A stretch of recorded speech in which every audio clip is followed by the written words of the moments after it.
নমস্কার বন্ধুরা, আরজেস নেস্টে তোমাদেরকে অনেক অনেক স্বাগত। আজকে আমি তোমাদের সঙ্গে শেয়ার করে নেব একটি নিরামিষ পদের রেসিপি। দেখতেই পাচ্ছ লাউ গাছ রয়েছে। শীতকালে কিন্তু লাউ শাকের বিভিন্ন রেসিপি তৈরি করা যায়। আমি বেশ কয়েকটা লাউ শাকের ডগা কেটে নিয়ে এসেছি। দেখতেই পাচ্ছ এটা দিয়েই একটা নিরামিষ পদ তোমাদের করে দেখাবো। তার জন্য প্রথমেই নিয়ে নেব একটা বড় সাইজের নতুন আলু, যেটা এরকম পাতলা করে লম্বা করে কেটে নিয়েছি।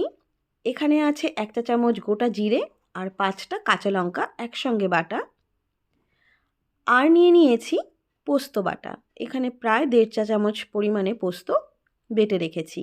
ফোড়নে দেব 5 ফোড়ন আর 2টো শুকনো লঙ্কা। যেহেতু শাক রান্না করব তার জন্য একটু চিনি ব্যবহার করব। এদিকে দেখো লাউ শাকটা কেটে ধুয়ে রেখেছি, দেখতেই পাচ্ছ।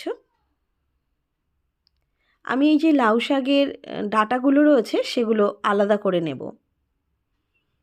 রান্নাটা করার জন্য কড়াই গরম করে দিয়ে দিচ্ছি পরিমাণ মতো সর্ষের তেল। ফোড়নে দিচ্ছি 5 ফোড়ন আর শুকনো লঙ্কা। ফোড়নটা মিডিয়াম ফ্লেমে একটু ভালো করে ভেজে নিয়ে প্রথমেই দিয়ে দেব কেটে রাখা আলুর টুকরোগুলো। আলুগুলো মিডিয়াম ফ্লেমে একটু নাড়াচাড়া করে নিয়ে তার মধ্যে দিয়ে দিচ্ছি পরিমাণ মতো লবণ। তারপরেই দিয়ে দেব জিরে লঙ্কা বাটা। দিয়ে দিচ্ছি পরিমাণ মতো হলুদ গুঁড়ো। এবার এই লঙ্কা জিরে বাটার সঙ্গে আলুটা খুব ভালো করে ভেজে নেব। প্রায় 2 মিনিট মতো ভেজে নিয়েছি। তারপরে দিয়ে দিচ্ছি বেটে রাখা পোস্ত। পোস্ত দিয়ে পোস্তর বাটিটা ধুয়ে অল্প জল দিয়ে দিচ্ছি। একই সঙ্গে দিয়ে দিচ্ছি লাউ শাকের ডাঁটাগুলো, দিয়ে ভালো করে মিশিয়ে নেব। এটাও আমি বেশ 2 থেকে 3-4 মিনিট ধরে কষিয়ে নেব। জলটা একেবারেই শুকিয়ে গেছে। এবার এর মধ্যে দিয়ে দিচ্ছি চিনি। চিনিটা তোমাদের পছন্দ না হলে তোমরা ব্যবহার করবে না, তবে শাকে একটু চিনি ব্যবহার করলে তার টেস্ট কিন্তু অনেক গুণ বেড়ে যায়। ভালো করে ভেজে নেওয়ার পরে এবারে দিয়ে দিচ্ছি কেটে রাখা লাউ শাকগুলো। ফ্লেমটা মিডিয়াম টু হাই রেখেছি। এবারে ভালো করে আলু আর এই মশলার সঙ্গে শাকটা মিশিয়ে নেব।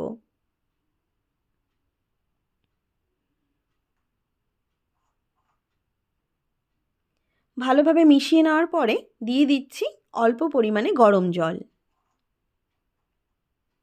আবারও একটু ভালো করে মিশিয়ে নিচ্ছি। যখন ফুটে উঠবে ভালোভাবে তখন আমি 6 থেকে 8 মিনিটের জন্য মিডিয়াম টু হাই ফ্লেমে ঢাকা দিয়ে রেখেছিলাম। 8 মিনিট পরে ঢাকনিটা খুলে নিয়ে একটু নাড়িয়ে নিচ্ছি। এখনও কিন্তু একটু ঝোল রয়েছে। অন্যদিকে দেখো ডাঁটাগুলো কিন্তু খুব ভালোভাবে সুসেদ্ধ হয়ে গেছে। এবারে ফ্লেমটাকে হাই করে দিয়ে এই গ্রেভিটা শুকিয়ে নিলেই নিরামিষ লাউ শাক কিন্তু তৈরি হয়ে গেছে। এটা একটা পাত্রে আমি নামিয়ে নিচ্ছি বন্ধুরা। এটার টেস্ট কিন্তু অসাধারণ হয়। এটা গরম ভাত দিয়ে খেতে ভীষণ ভালো লাগে। তোমরা অবশ্যই এই পদ্ধতিতে নিরামিষ লাউ শাক তৈরি করো। যদি তোমাদের ভালো লেগে থাকে এই রেসিপি, তাহলে ভিডিওটিকে লাইক, কমেন্ট, শেয়ার করতে ভুলো না। নতুন বন্ধুদের কাছে অনুরোধ করছি চ্যানেলটি সাবস্ক্রাইব করে পাশে থাকা বেল আইকনটি প্রেস করে দেওয়ার জন্য। তাহলে যখনই নতুন কোনো ভিডিও আমি আপলোড করব, নোটিফিকেশান সবার আগে তোমাদের কাছে পৌঁছে যাবে। তাহলে বন্ধুরা আজকের মতো আমি এখানেই বিদায় নিচ্ছি।